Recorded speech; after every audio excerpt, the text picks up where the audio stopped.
الملك يومئذ الحق للرحمن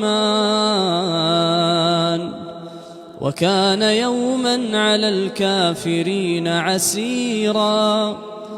ويوم يعض الظالم على يديه يقول يا ليتني اتخذت مع الرسول سبيلا يا ويلتى ليتني لم أتخذ فلانا خليلا يا ويلتى ليتني لم أتخذ فلانا خليلا لقد أضلني عن الذكر بعد إذ جاءني